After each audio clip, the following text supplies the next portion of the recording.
Hey guys, and welcome to another episode of Mundo's Garden.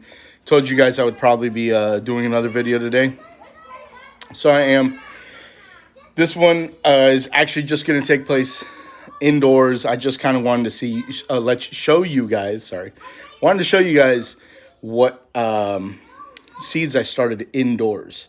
So here's my little seed starting kits, right? And they're just the good old Jiffy. So here I put little labels, always beefsteak tomato. This is the piñata blend of hot peppers, gray zucchini, burpless cucumber, which you can see there's a long one there. I actually took another one out that had already 3 sprouted from it. Cantaloupe, doesn't look like anything in that line. And orange watermelon. And then in this one I got jalapeno, bell pepper, Roma tomatoes, hot lemon pepper, and big mama tomatoes. So let's go ahead and open these up and see what they're looking like, right? So from first look, we can see there's a small sprout here. That's a beefsteak tomato. We got another beefsteak tomato. The tomatoes seem to pop up pretty quick typically. And cucumbers as well. Cucumbers are always one of the first ones. I think typically the first ones. So we got another one there. Then there was one more I had here that I pulled out already.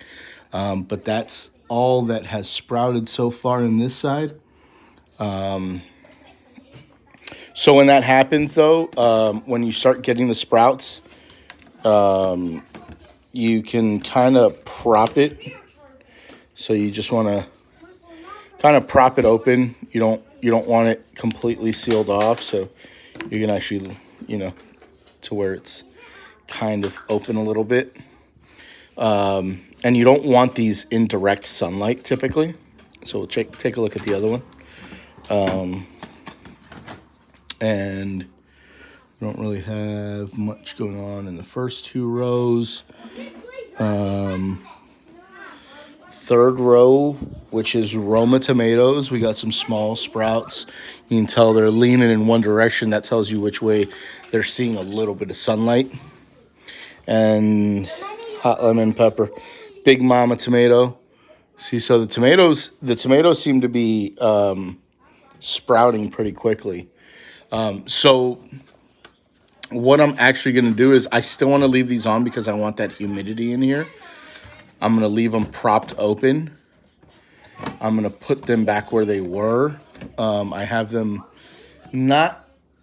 So you want to stay away from cold areas. So like my wife was telling me to put it on the windowsill, but the windowsill gets a lot of cold. And when we have the curtains closed, the heat doesn't really get to it properly. So I wouldn't recommend doing it that way.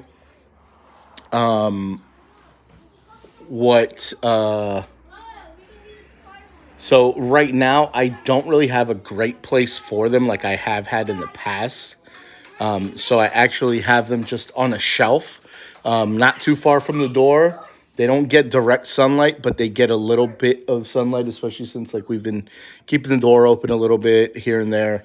So they're getting a little bit of light, but I like to rotate them so that they're not always leaning just in one direction, so that they're kind of getting, and also when they start sprouting, you can start giving them little bits of shade. Like you can take them to either shaded areas. If they're, you start taking them outside even, so they start getting a little hardier, so that they can withstand a little bit of, because you'll notice that sometimes they'll get a little leggy. You don't really want them to be too leggy. You don't want them too tall and not enough body to it, right? But tomatoes, I'm not typically too worried about because you can bury them a little further down and they'll still put out roots, right? So it'll actually be almost a stronger base for them. So I'm not too worried about that.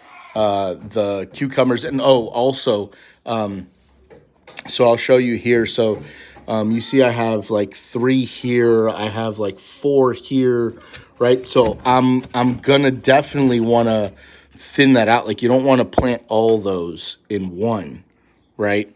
because you're just going to get crowding. Something's going to end up dying anyway and like suffocating, and it can kind of stress out the rest of them. So you probably going to want to thin those out, take out the weakest, and leave maybe just the one strongest one. It's always tough doing that.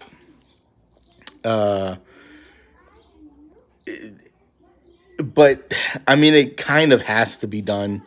It's always tough though. You're like, oh man, like I'm just killing off a whole plant, but you're actually gonna get much more benefit from killing those plants rather than leaving them all together, because none of them are going to be able to really produce the way that they should if they're all put together. You don't want your plants stressing out. So I recommend going ahead and thinning. It's like a little heartbreaking to do that sometimes. I always have a tough time, and if I can salvage some, sometimes I will. And maybe those are like the ones I'll put in a different, and I'll grow them in a cup or something like that, and give them to a friend every now and again. I'll even sell some to make a few extra bucks. But if you can, but sometimes it's not even worth really the time. It's better to just say, hey, like, if you're going to do that, maybe grow them directly into the cups or something of the sort. But that's pretty much it. There's a lot of varieties. So the reason that I am growing indoors ahead of time, some of these are going to go into my garden, not all of them. Some I'm actually growing for some friends, and some others, maybe, like I said, I'll just, make a few bucks or whatever. And more than anything, it's just like kind of like pay for my seeds kind of thing. Like I really don't, I don't do it as like a business to try to like really make a killing. I do it like if we do a yard sale, I might sell some of my extra plants off. But the reason I do start them indoors is because sometimes it's not quite there. The weather's not quite there just yet. And so you don't want to start sowing seeds in the ground because some of them might not even come through at all. Or they might start popping up and dying out due to the cold. And we are still going to be getting some low temperatures in the evenings. I believe that tomorrow night's supposed to reach below 30, if I'm not mistaken, out here in Northern Virginia. So, we try to avoid having those types of disasters because that's not something that you recuperate so easily from. Whereas if you start them indoors, you're a little more prepared for what's to come ahead. So I still am learning a bit and kind of experimenting with the whole growing indoors, starting the seeds indoors, as to which varieties I can maybe start a little bit later. So like, as you see, like cucumbers took about 3 days to sprout. Tomatoes took about 3 or 4 days to sprout. So I got to keep a log of things like that, because that way I know for next year when do I need to start them, right? So I know that if I want some tomatoes, I really don't have to wait that long.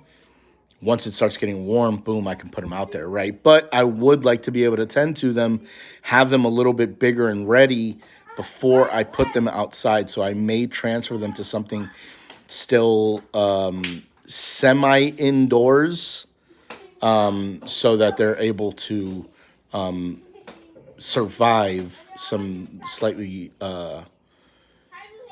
it's maybe a little bit of if there's still some harsh weather, but more than anything, it's being able to get the weather ready for the plants to go in. So I'll keep you guys updated on how long it is taking for the rest of these guys. So cantaloupe and watermelon, I could imagine, are probably going to be not too far behind cucumber because they are the same family. Tomatoes seem like they're all kind of right in line with each other. Zucchini, I should imagine, not too far from the cantaloupe, watermelon as well. The cucumber, that variety anyway, that one popped out quick. So, and then the hot peppers, we'll see how those do. Which I got one, two, three hot peppers and one bell pepper. So we'll see how those do as well. Anyways, guys, thank you guys for watching. We'll keep getting educated together as we learn this whole growing thing together. If you guys have any questions for me, please leave them in the comments below. Hit that like button. Subscribe if you like gardening. And please, any suggestions for me, let me know. If there's something that you know that I probably don't, let me know, because I am still a novice to this. Please, I'm humble. If any of you guys have some information that I could use to better my garden, please let me know. All right, guys. See you guys later. Have a good one. Happy growing.